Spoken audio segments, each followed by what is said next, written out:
Sophie Mazas, concernant l'évacuation du campement d'Isénith 2, plusieurs questions se posent. Y a-t-il des couacs étranges, voire surréalistes à la mairie de Montpellier? Est-ce que le préfet Hugues Moutou, préfet de l'Hérault, est un homme qui agit seul avec sa politique d'expulsion? Et alors donc 2 bidonvilles expulsés en 10 jours, s'il agit seul, quelles procédures sont possibles contre l'action du préfet? Alors oui, on peut dire qu'il y a des couacs à minima, puisque le terrain du Zénith 2 est occupé depuis à peu près 2010, que s'il y avait eu des procédures d'expulsion menées en 2013 et en 2014, c'est-à-dire que le juge a dit « vous pouvez expulser », le choix avait été fait de ne pas expulser, et la municipalité avait choisi d'investir pour rendre plus sains les lieux, avec notamment la Fondation Abbé Pierre, avec un contrat, avec un cabinet d'architectes associatifs qui travaillait pour rendre les lieux plus sains, tout en travaillant à l'intégration dans du logement social ou du logement adéquat. Et malgré cette parole, on voit qu'il y a eu une expulsion de Zénith 2 et Zénith 3 en même temps, donc plus de 150 personnes, avec énormément d'enfants, des dizaines d'enfants scolarisés, des gens qui étaient en contrat d'apprentissage, etc. Donc oui, il y a un gros couac sur la gestion de ce bidonville et des bidonvilles en général par la ville de Montpellier.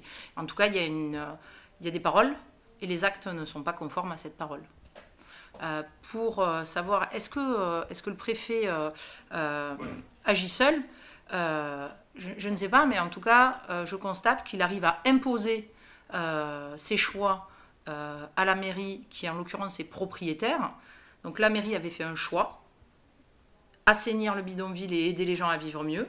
Le préfet a dit « je veux expulser », et finalement, l'expulsion a eu lieu, et il semblerait que la ville de Montpellier ait été d'accord avec cette expulsion. Et tout le débat de savoir, y avait-il un mandat, y avait-il pas de mandat de la mairie, il semblerait bien que la mairie a donné un mandat à l'huissier.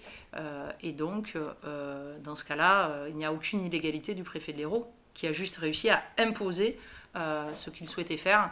Je ne sais pas s'il est seul. En tout cas, en face, nous, les organisations de terrain, certains partis politiques, les syndicats, nous sommes coordonnés et nous refusons en fait cette manière de voir où un préfet qui est un agent de l'État exécutif impose un point de vue politique à un élu et en tout cas à un choix qui a été fait et à des choix qui ont été menés en partenariat avec les associations depuis des années.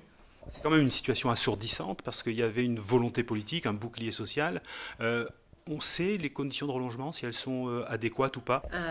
Pour l'instant, il n'y a pas de relogement. Il y a de la mise à l'abri pour certaines familles de 3 nuits assurées dans des hôtels, parfois très loin, Sète, Vendargues, sachant que les enfants sont scolarisés, donc très compliqué. Toutes les familles n'ont pas été hébergées loin de là, ni sur Masrouge, ni sur Zénith 2. Et sur Zénith 3, c'est 7 familles, personne n'a été relogé. Donc il y a, on va dire, une violence extrême qui est faite sur ces personnes, qui sont des ressortissants communautaires pour la plupart, qui travaillent, donc juste sont des travailleurs pauvres. Il y a une violence extrême qui est faite aux institutions, c'est-à-dire comment peut-on croire dans la parole publique si la parole annoncée n'est pas suivie d'actes, voire même si c'est l'inverse qui se fait. Et aujourd'hui, on va pas dire qu'on n'a pas de solution, entre guillemets, dans le sens où le droit n'est pas une solution à un problème politique. Le problème, il est politique. S'il y a des choix qui sont faits, il faut qu'ils soient assumés. Il faut que tout ça se passe, on va dire, dans le cadre d'un processus démocratique normal. Alors, je le disais en introduction, 2 bidonvilles en 10 jours, on peut s'attendre à quoi? À quel rythme? Déjà ce matin, expulsion de 3 familles, dont 9 enfants scolarisés qui étaient hébergés en squat. Donc là aussi, où il n'y a pas de possibilité de relogement, où il n'y a rien qui est fait, alors que ce sont des personnes qui sont dans des démarches pour essayer justement d'intégrer, on va dire, le droit commun.